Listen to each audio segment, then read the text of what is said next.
मैं गुजरात में जाता हूँ तो वहाँ जब भक्त लोग आते हैं तो कहते हैं सब ठीक है, शांति नहीं है। अब सब ठीक है और शांति नहीं है तो ठीक क्या है? कुछ भी ठीक नहीं है। भवन की शोभा तब है जब आपका भवन मंगल भवन हो, आनंद भवन हो, शांति भवन हो। अयोध्या में भगवान श्री राम के परिवार में शोक भवन, कोप भवन, प्रेम भवन, विश्राम भवन, कनक भवन, सब भवन अलग अलग होते थे। अब ये कोप भवन का मतलब ये होता है कि जब क्रोध आए तो कोप भवन में बैठो जाकर। शोक भवन का मतलब जब दुख आए तो शोक भवन में जाकर रो जाकर। अभी इस तरह से उनके पास में भवन थे सब, लेकिन आपके पास में तो एक ही भवन है और वो भवन यदि कोप भवन बन गया कोप भवन, प्रकोप भवन तो बहुत मुश्किल, फिर कहाँ आराम मिलेगी, शांति। और कितने लोगों ने भवन तो सुंदर बनाया था पर भवन में रहने का तरीका नहीं सुंदर था। भवन में कैसे रहना चाहिए, भवन में क्या खाना चाहिए, कैसे सोना चाहिए, कैसे बातें करना चाहिए, कैसे एक दूसरे से मिलना जुलना प्रेम करना चाहिए, ये ज्ञान नहीं था। तो भवन तो सुंदर था, नया था, अच्छा था, फैसिलिटीदार था, लेकिन वो भवन कोप भवन बन गया, शोक भवन बन गया। वो भवन जो है शांत भवन नहीं बन पाया। शांत भवन कैसे बनेगा? कितने लोगों का घर, कितने लोगों का भवन तो शोक भवन है, बहुत दुख है। बिहार में मैं गया था, नाम नहीं लूँगा किस जिले में था, बहुत बड़ा प्रोग्राम था।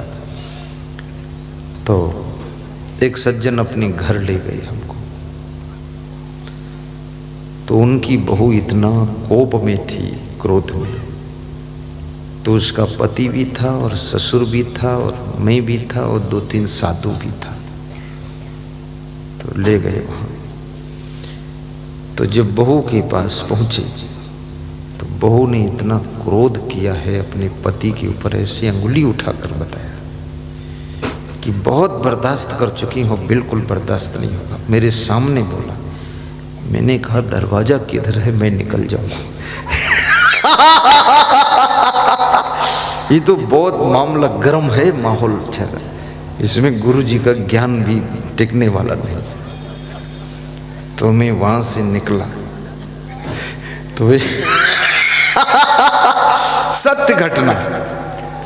तो उसके बाद वो जो घर मालिक थे वे उस कमरे में हमको ले गए, उनका बेटा भी गया, वो भी गए, और 2 साधु 3 हम, जिसमें उनकी पत्नी रहती थी, यानी बहुओं की सासू के पास उस कमरे। बोले इसको थोड़ा समझा दो।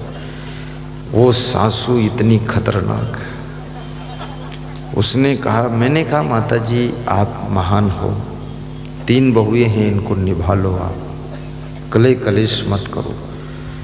बोले अब हमें मरने की देरी है, जहर खा लूँगी मर जाऊँगी। हमारी तरफ कोई बोलता ही नहीं है, सब बहुओं की तरफ बोलते हैं। आप भी हमको ही समझाते, उसको नहीं समझाते। तो मैंने कहा भाई तुम हटो, हम निकल जाए यहाँ से। तो मैं वहाँ से भी निकला। तो इतने मूर्ख लोग हैं, धन बहुत है, न जाने उस जन्म की बिल्ली है कि बिच्छू है कि सांप है कि शेरनी है, खाम खा गुर्राती है, थोड़ा भी गम नहीं खा सकते। अरे अपनी सासू की 2 बात सही लोगी तो तुम छोटी नहीं होगी, और बहू की 2 गलतियों को क्षमा कर दोगी तो तुम्हारा कुछ बिगड़ नहीं जाएगा। याद रखना, जिस घर में गम खाने वाली आत्माएं रहती है, जिस घर में क्षमा करने वाली आत्माएं रहती हैं, और जिस घर में सहन शक्ति वाली आत्माएं रहती हैं, उस घर में ना कभी दरिद्र आता है, ना शोक आता है, ना कोप आता है। वही भवन आनंद भवन बन जाता है, सुख सदन बन जाता है। इतना गर्मा गर्म मूंगफली बना के रखा है घर को।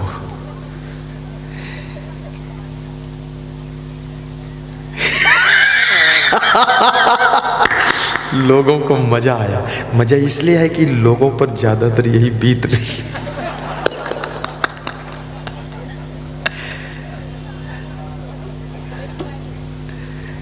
और ऐसा लड़ते झगड़ते उलझते पुलझते 20 साल निकल गए, 30 साल निकल गए, 40 साल निकल गए, 50 साल निकल गए, बुढ़ापा आ गया, ना उलझना बंद हुआ, ना लड़ना बंद हुआ, ना दुख बंद हुआ, ना गुस्सा बंद हुई। इससे क्या फायदा निकला? रहते उसी घर में हो और उसको नरक बनाकर रहते हो।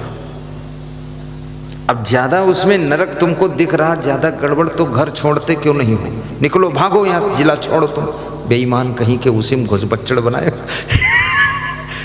हाँ, ज्यादा तुम काबिल हो, ज्यादा बुद्धिमान हो तो निकलो, जाओ, देखो जहां लड्डू मिल जाए।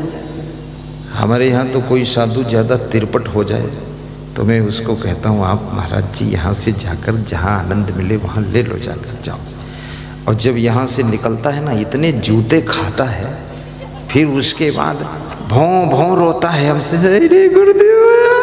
हमने कहा आ करो जो वाह करो, यहाँ मत आना, बेहुदा कहीं का, खाम खा यहाँ क्रोध करता है। अरे साधु बन गए, क्रोध न छोड़ा, लोभ न छोड़ा, अभिमान नहीं छोड़ा, तो साधु बनकर छोड़ा क्या? खोद खाद धरती सहे, काट कूट बन रहा है, और कटुक वचन साधु सहे और से सहा ना जाए। साधु को तो सहनशील होना चाहिए।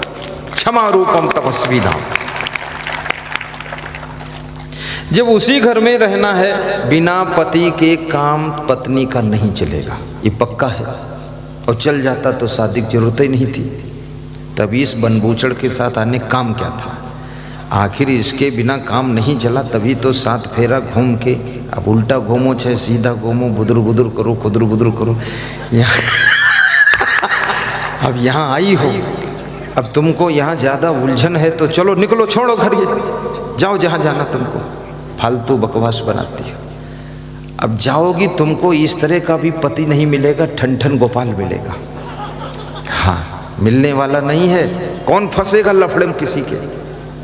हाँ, कोई पागल होगा, वही तुमको पागल को स्वीकारेगा, कोई नहीं मिलने वाला है। एक औरत थी तो अपने पति से एक दिन नाराज हो गई और पति के ऊपर टूट पड़ी। तो पति ने कहा, बात क्या है? बोले तुम्हारा नाम ठीक नहीं है। बोले क्या नहीं ठीक है? बोले तुम्हारा नाम ठन ठन गोपाल है। तो पति ने कहा, ये तो नाम बहुत दिनों से है, तुम्हें 20 साल हो गए मेरे साथ रहते रहते, शुरू से मेरा नाम ठन ठन गोपाल, तो अब क्या प्रॉब्लम हो गया? 20 साल नहीं प्रॉब्लम हुआ। तो उसने कहा, पड़ोसी सब चिढ़ाते हैं कि तेरा पति ठन ठन गोपाल, अच्छे नाम का पति ढूंढ, ये ठन ठन गोपाल के चक्कर में पड़ी है। पड़ोसी महिलाएं भी इंजेक्शन मारती रहती हैं। हाँ। तो उसने, पति ने कहा, मैं क्षमा चाहता हूँ, आपको कोई अच्छा मिल जाए ठन ठन गोपाल से तो जाओ ढूंढ लो, जाकर राम गोपाल ढूंढ लो, शिव गोपाल ढूंढ लो, कृष्ण गोपाल ढूंढ लो, लड्डू गोपाल ढूंढ लो, चलो निकलो भाई, जाओ यहाँ से, झंझट खत्म करो, मेरे ऊपर गुस्सा क्यों करती हो? अब मैं जो हूँ सो हूँ, मैं ठन ठन गोपाल हूँ तो ठन ठन गोपाल हूँ, अब तुम जाओ, निकलो, ढूंढो जाकर। तो वो थोड़ा गुस्सैली स्त्री थी, जोश में निकल भी पड़ी ढूंढने के लिए। सुबह से निकली तो एक आदमी की लाश अर्थी पर लोग लेकर जा रहे थे दफन करने। तो उस स्त्री ने पूछा, ये आदमी मर गया है, इसका नाम क्या था? तो जो मुर्दा दफनाने लोग जा रहे थे उन्होंने कहा, इसका नाम था अमर सिंह। बोले अमर सिंह? तो अमर सिंह तो मर कैसे जब अमर सिंह? तो उस स्त्री को लगा कि नाम के सब उल्टा ही काम हो रहा है। अमर सिंह है, उमर गई, लाश जा रही, दफन करने जा रहे लोग। लेकिन फिर भी सोचा और ट्राई मार दो। तो थोड़ा और आगे बढ़ी तो एक औरत जो है, ये गोबर के जो कंडा होते हैं, कंडा बोलते ना, कंडा बीन रही थी, सूखे गोबर। तो उससे पूछा, तुम्हारा क्या नाम है? तो उस स्त्री ने हंस करके कहा, मेरा नाम लक्ष्मी देवी है। तो उसको लगा, लक्ष्मी देवी हो, कंडा बीन रही है, इसको तो राजमहल में रहना चाहिए। तो उसका दिमाग थोड़ा थोड़ा ठीक होने लगा। फिर थोड़ा और बढ़ी तो एक आदमी भीख मांग रहा था, भिखमंगा। भारत देश में तुम चाहे जहाँ चले जाओ भिखमंगा का दर्शन जरूर होगा आपको। भिखमंगों का देश हो गया है, इतने कमंगड़ लोग हैं। मैं तो अगर मुख्यमंत्री प्रधानमंत्री होता भिखमंगों को पहले अरेस्ट करता, मैं अरेस्ट करके इनको जो है कानून लगा देता, काम करो, एक फार्म हाउस में जुटो और सबको पैसा मिलेगा, अच्छे कपड़े पहनो, कटोरा लिए मिल गए अगर कहीं भीख मांगते तो इतने बेंत लगेंगे दिमाग सही कर देंगे। हाँ, क्यों भीख मांगते? अरे आदमी जैसी काया, जिस काया को देवता पाने के लिए तरस रहे हैं उस काया को पाकर भिखमंगा बनकर घूम रहे तुम, कितनी गलत बात है। बड़े भाग्यमान उस तन पावा, सुर दुर्लभ सदग्रंथन गावा। अब वो तुम भीख मांग रहे हो, इज्जत ले डाली मनुष्य जीवन की तुमने और भारत देश का गौरव गिरा दिया। तो एक भिखमंगा था, भिखमंगा से पूछा इस स्त्री ने कि आपका क्या नाम है, आप भीख मांग रहे हो? उसने कहा मैं भीख मांग रहा हूँ। बोले नाम क्या है? तो बोला मेरा नाम है धनपाल। नाम है धनपाल। बोले नाम धनपाल है और धन है नहीं और भिखमंगा हो, भीखपाल बने हो। तो वहां से वापस लौटी और शाम तक घर को आ गई। तो पति ने पूछा क्यों आई हो, कोई अच्छा पति ढूंढ लेते। बोले हमने ढूंढा लेकिन हुआ क्या, बताती हूँ। एक लाश जा रही थी, उसका नाम पूछा क्या है, आदमी कौन मरा? तो बोले अमर सिंह मर गए। एक स्त्री कंडा बीन रही थी, उससे पूछा तेरा नाम? बोले लक्ष्मी जी है नाम। लक्ष्मी नाम था, भिखमंगिन बनी, कंडा बीन रही। एक आदमी भीख मांग रहा था, पूछा नाम क्या? बोला धनपाल, भीख मांग रहा है। तो बोले फिर लौट क्यों आई? तो बोले लौट इसलिए आई हूँ, हंस करके उस ऐसी हंसी, ऐसी खुशी, ऐसी मुस्कान शादी होने के बाद कभी उसने प्रकट ही नहीं किया था, पहली बार ऐसा मुस्कुराई।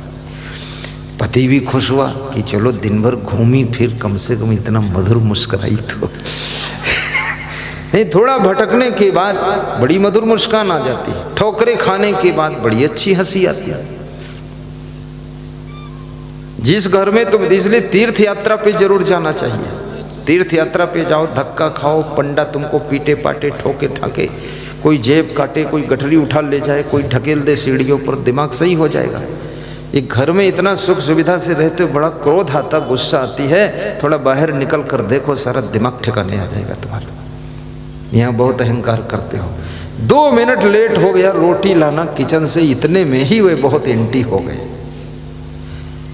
होटल में जाइए तो भी 5 मिनट वेट करना पड़ता है, वेटर कहता वेट करो, 5 मिनट बाद लाते। अब बैठे हैं वहाँ, वो कौन तुम्हारी धर्म पत्नी होटल में? क्यों बैठे हो, क्यों गम खाते हो, क्यों सह लेते हो, क्यों क्रोध नहीं आता? और ये जो तुम्हारी धर्म पत्नी है, इसके ऊपर ज्वालामुखी बनकर क्यों टूट रहे हो, अंगार बने हो? यहाँ भी थोड़ा गम खा लो। और जिस माँ बाप ने इतना राजमहल ताजमहल बना कर दे दिया, जमीन जगह दे दिया, गाड़ी दे दिया, दुकान दे दिया, सब कुछ दे दी, बाप पर गुस्सा क्यों करते हो? चाय की दुकान खोलते हो, 5 रुपए की चाय बेचते हो, मुश्किल से 2 रुपया एक चाय में बचता है। वो जो चाय पीने आता है उससे कहते हो आइए श्रीमान जी बैठिए चाय पीजिए, उसकी कुर्सी झाड़ते हो, उसका जूठा गिलास धोते हो, उसको चाय बनाकर पिलाते हो। और जिस तुम्हारे बाप ने करोड़ों की संपत्ति दे दी उसको पानी नहीं पिलाना चाहते, बेईमान कहीं का मूर्ख आदमी। ये कौन तेरा बाप है 2 रुपये प्रॉफिट देकर गया? तो लोगों को समझ बूझ नहीं है, विवेक नहीं है। सम्मान कीजिए माँ बाप का। 2 रुपये नहीं, 200 नहीं, 2000 नहीं, 2 करोड़, कितनी संपत्ति तुम्हारे माँ बाप ने तुमको दे दिया है। अपनी जिंदगी भी दे दी कि जहां बताओ मैं भी ड्यूटी करूंगा। उस माँ बाप को ठुकराना, उस सास ससुर को दुख देना, बहुओं को भी ध्यान देना चाहिए। तुम अपने मायके से आई हो ठीक है, जो भी 2-4 लाख दहेज लाई हो ठीक है, लेकिन 2-4 लाख से जिंदगी चलने वाली नहीं है। यहाँ तुम्हारे सास ससुर ने सारी संपत्ति दिया, थोड़े दिन में तुम सासू बन जाओगी, इस घर की मालकिन बनोगी। कम से कम उस पुरानी सासू के पैर तो छू लो। अब वो रिटायर हो रही है, तुम ज्वाइन कर रही हो। पैर छू लो, कह दो सासू जी धन्य हो, अच्छा आपने घर बनाया। जो अच्छा ना लगे तो खुद बना लो, कौन मना किए तुमको। मेरे गुरुदेव ने बहुत बड़ी बात कही, कहा मैं जो आश्रम बनाया हूँ ये 70 साल पुराना आश्रम है, आपको पसंद ना आए तो दूसरा बना लो। तो मैं उसी में 34 साल से रह रहा हूँ, मुझे 34 साल हुए संन्यास में, तो मैं नहीं बनाया। तो गुरु जी ने कहा अच्छा तुम्हें चलो इसमें पसंद है लेकिन फिर भी बनाओ। बोले बनाओ, हमारे जीते जी एक बना के दिखाओ। तो हमने कहा ठीक है बना देंगे। तो मैं 5 साल से बना रहा हूँ, वो बन ही नहीं पाया। और गुरु जी जो बनाए हैं उसी में रहता हूँ। मैं गुरु को धन्यवाद देता हूँ। न ईंट का रेट मुझे मालूम, न मोरंग, न सीमेंट, न छड़, और न मुझे मालूम है कहाँ से दूध आता, कौन भैंस बच्चा दी है कि भैंस ने भैंस दिया है।